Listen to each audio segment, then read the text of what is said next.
Sud Radio, ça va mieux en le disant.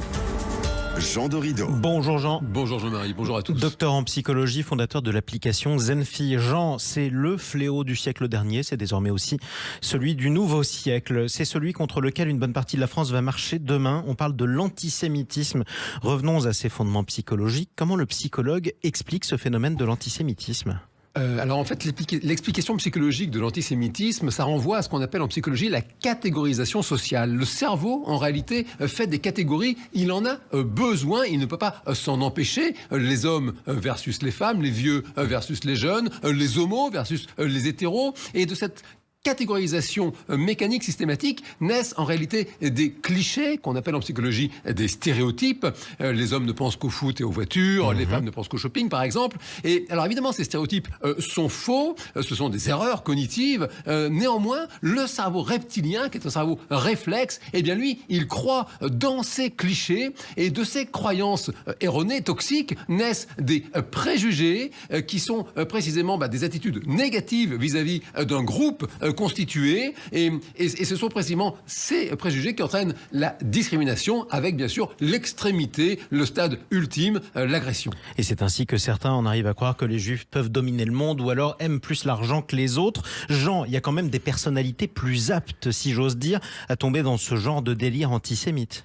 Alors la réponse, là encore, de la psychologie, c'est à la fois oui et non. Oui, dans la mesure où Théodore Adorno, un philosophe allemand, publie en 1950 déjà un ouvrage qui vraiment a fait date dans les sciences sociales, Études sur la personnalité autoritaire. C'est vraiment un grand classique. Il travaille, Théodore Adorno, à ce moment-là, avec des psychologues, oui. Elzé Frankel-Brunswick, Daniel Levinson, Levi Stanford, et ces psychologues, ils vont l'aider à constituer une échelle de la personnalité autoritaire, précisément. Sur la base de questionnaires, ils vont réussir à faire en sorte que chaque personne a une note d'autoritarisme. Et il apparaît de ces recherches que, oui, il y a effectivement des profils qui sont prédisposés à basculer dans les comportements autoritaires et donc prédisposés à l'antisémitisme. On est en 1950, au sortir de la Seconde Guerre mondiale.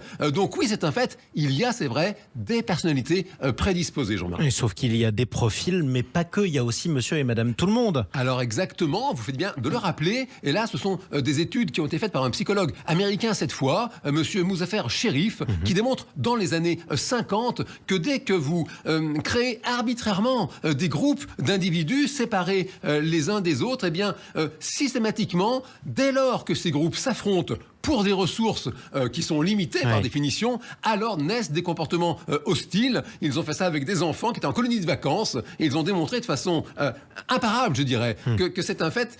Dès qu'il y a deux groupes, alors à ce moment-là, il y a de la violence, de l'hostilité, de la haine qui apparaît. Et ça commence par la guerre des boutons, ça peut aller beaucoup plus loin. Si je comprends bien, on a des profils qui potentiellement peuvent basculer plus facilement dans l'antisémitisme. Mais si notre cerveau est prédisposé, Jean, au rejet de l'autre, au sens large, alors comment on s'en sort ? Eh bien, on s'en sort précisément par l'éducation, par la rencontre dès le plus jeune âge de tous ces différents groupes. Précisément, on appelle ça en psychologie l'exogroupe. L'exogroupe, c'est le groupe des autres. C'est toutes ces initiatives, typiquement le projet Erasmus, qui est apparu précisément pour que les Européens cessent de se faire la guerre. Cette idée que si les jeunes voyagent, se rencontrent les uns les autres, alors nous pourrons enfin obtenir la paix et sortir de ces comportements absolument terrible. Et absolument écœurant, comme ce qu'on peut voir sur les réseaux sociaux. Merci Jean Dorido. Je rappelle votre livre « Le bonheur est une science exacte », c'est publié chez Larousse. À bientôt. À bientôt Jean-Marie.